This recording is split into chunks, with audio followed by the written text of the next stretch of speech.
Hi hello ನಮಸ್ಕಾರ. ನಾನು ನಿಮ್ಮ ಮದನ್ ಕುಮಾರ, ಸಕ್ಕರೆ ನಾಡಿನ ಅಕ್ಕರೆಯ ಗಂಡು. ಬನ್ನಿ, ಇವತ್ತು ನಮ್ಮ ಕಾವೇರಿ ನದಿಗೆ ಅಡ್ಡಲಾಗಿರುವಂಥ ಅತ್ಯಂತ ಹಳೆಯ ಅಣೆಕಟ್ಟೆಯನ್ನು ನೋಡ್ಕೊಂಬೋಣ.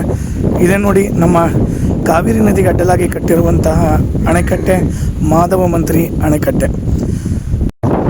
ನಮಗೆಲ್ಲ ಇತಿಹಾಸದಲ್ಲಿ ಗೊತ್ತಿರೋದು, ಚೋಳರ ಕಾಲದಲ್ಲಿ ಕರಿಕಾಲ ಚೋಳ ಕಟ್ಟಿದಂಥ ಕಲ್ಯಾಣಿಯ ಒಂದು ಅಣೆಕಟ್ಟೆ ಕಾವೇರಿ ನದಿಗೆ ಅಡ್ಡಲ ಕಟ್ಟಿರುವಂಥ ಮೊಟ್ಟ ಮೊದಲ ಅಣೆಕಟ್ಟೆ ಅಂತ ನೋಡ್ತೀವಿ. ಆದರೆ ಕನ್ನಡದ ರಾಜರೇ ಕಟ್ಟಿರುವಂತಹ ಈ ಒಂದು ಹಳೆದಾದ ಅಣೆಕಟ್ಟೆ ಬಗ್ಗೆ ಅಷ್ಟೊಂದು ಮಾಹಿತಿ ಇರೋಣ. ಬನ್ನಿ, ಈಗ ನೋಡ್ತಾ ಇದ್ದೀರಾ ನೀವು ನಮ್ಮ ಕಾವೇರಿ ನದಿ, ಇನ್ನು ತಲಕಾಡು ಭಾಗದಲ್ಲಿ ಬರುವಂಥ ಈ ಕಾವೇರಿ ನದಿ. ಹೀಗೆ ನೋಡ್ತಾ ಇದ್ದಾರೆ, ಈ ಭಾಗ ಮೈಸೂರು ಮತ್ತು ಮಂಡ್ಯ ಜಿಲ್ಲೆಗೆ ಗಡಿ ಅಂತ ಹೇಳ್ಬೋದು. ಕನ್ನಡ ನಾಡಿನ ಎರಡನೇ ಹೆಮ್ಮೆಯ ರಾಜಮನೆತನ ಅದು ನಮ್ಮ ತಲಕಾಡು ಗಂಗರು.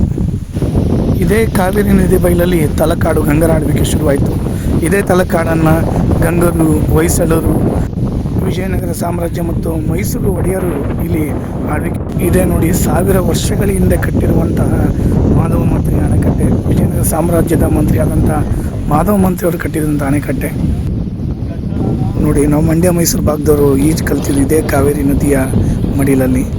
ನಮಗೂ ಈಜಬೇಕು ಅನ್ನೋ ಆಸೆ, ಆದರೆ ಕಾಲವೇ ಮೋಸಗಾರ ಅಂತಾರಲ್ಲ ಹಾಗೆ ನೋಡಿ. ಹೀಗೆ ನಾವು ನೋಡ್ತಾ ಇದ್ದೀವಿ, ಈ 1140ರಲ್ಲಿ ಅಣೆಕಟ್ಟನ್ನು ಕಟ್ಟಿದ್ದಾರೆ ಅಂತ ಹೇಳ್ತಿದ್ದಾರೆ ನೋಡಿ. ಆಗ ನೈಸರ್ಗಿಕವಾಗಿ ಸಿಗುವಂಥ ಕಲ್ಲು, ಮಣ್ಣು, ಸುಣ್ಣಗಳನ್ನು ಬಳಸ್ಕೊಂಡು ಕಟ್ಟಿರೋದು. ಇದೇ ನೋಡಿ ಮಾಧವ ಮಂತ್ರಿ ನಾಲೆ. ನಮ್ಮ ಅರಸರುಗಳೆಲ್ಲ ಎಷ್ಟು ಜನಪರ ಸೇವೆಗಳನ್ನು ಮಾಡ್ತಾಯಿದ್ರು ಅಂತ ನಮಗೆ ಗೊತ್ತಾಗುತ್ತೆ. ಇದು ನೋಡಿ ಮಾಧವ ನಾಲೆ. ಮಾಧವ ಮಂತ್ರಿ, ಮಾಧವರಾಯರು ಮಂತ್ರಿ ಆಗಿದ್ದಂಥ ವಿಜಯನಗರ ಸಾಮ್ರಾಜ್ಯದ ಕಾಲ 14ನೇ ಶತಮಾನದಲ್ಲಿ ಇವರು ಮಂತ್ರಿ ಆಗಿದ್ದರು. ಆಗಿನ ಕಾಲದಲ್ಲಿ ಜನಪರ ಸೇವೆಗಳನ್ನು ಮಾಡ್ತಾಯಿದ್ರು. 14ನೇ ಶತಮಾನದಲ್ಲಿ ಕೃಷಿ ಭೂಮಿಗಳಿಗೆ ಉಪಯೋಗ ಆಗಲಿ ಅಂತೆ ಆಗಿನ ಕಾಲದಲ್ಲೇ ನೀರಾವರಿ ಯೋಜನೆಯನ್ನು ಮಾಡಿ ಈ ಕಾಲುವೆ ಮೂಲಕ ನೀರುಗಳನ್ನು ಕೃಷಿ ಭೂಮಿಗಳಿಗೆ ಬಿಡ್ತಾರೆ. ಅದಕ್ಕೆ ಅವರ ಹೆಸರನ್ನೇ ಮಾಧವ ನಾಲೆ ಅಂತೇಳಿ ನೋಡಿ. ಇದೇ ಮಾಧವರಾಯರ ಒಂದು ದೇವಸ್ಥಾನವನ್ನು ಕೂಡ ಮಾಡಿದ್ದಾರೆ. ಇದು ಕೂಡ ಈಗ ನಮ್ಮ ಕರ್ನಾಟಕ ಸರ್ಕಾರ ಈ ನೀರಾವರಿ ಇಲಾಖೆಯಲ್ಲಿ ಸಾವಿರಾರು ವರ್ಷಗಳ ಇತಿಹಾಸ ಇರುವ ಈ ನೀರಾವರಿ ಯೋಜನೆ ಇವತ್ತು ಕರ್ನಾಟಕ ಸರ್ಕಾರದ ಒಂದು ಉದ್ಯಮ ಆಗಿದೆ. ಕರ್ನಾಟಕದ ಅತ್ಯಂತ ಪ್ರಾಚೀನ ಅಣೆಕಟ್ಟೆಗಳನ್ನು ಕಟ್ಟಿಸಿದಂಥ ಮಾಧವರಾಯ ಸ್ವಾಮಿಯವರ ಒಂದು ದೇವಸ್ಥಾನ. ಗಂಗರ ಇತಿಹಾಸವನ್ನು ಹೇಳಬೇಕು ಅಂದರೆ ಸಮಯ ಸಾಕಾಗೋದಿಲ್ಲ.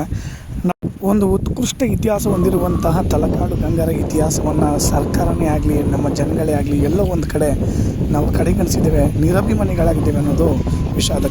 ನೋಡೋಣ ಇನ್ನು ಮುಂದೆ ಆದರೂ ಗಂಗರ ಇತಿಹಾಸ ಮತ್ತೆ ಕಳಿಸುತ್ತಾ ಅಂತ. ನಮ್ಮಲ್ಲಿ ರಾಜಕಾರಣಿಗಳಿಗೆ ಕೊಡುವ ಪ್ರಾಮುಖ್ಯತೆಯೂ ನಾವು ರಾಜರುಗಳಿಗೆ, ಮಂತ್ರಿಗಳಿಗೆ ಕೊಟ್ಟಿಲ್ಲ ಅಂತ ಅನಿಸುತ್ತೆ. ತಲಕಾಡಿನ ಮಣ್ಣಿನಲ್ಲಿ, ನೀರಿನಲ್ಲಿ ಕನ್ನಡದ ಇತಿಹಾಸ ಇದೆ.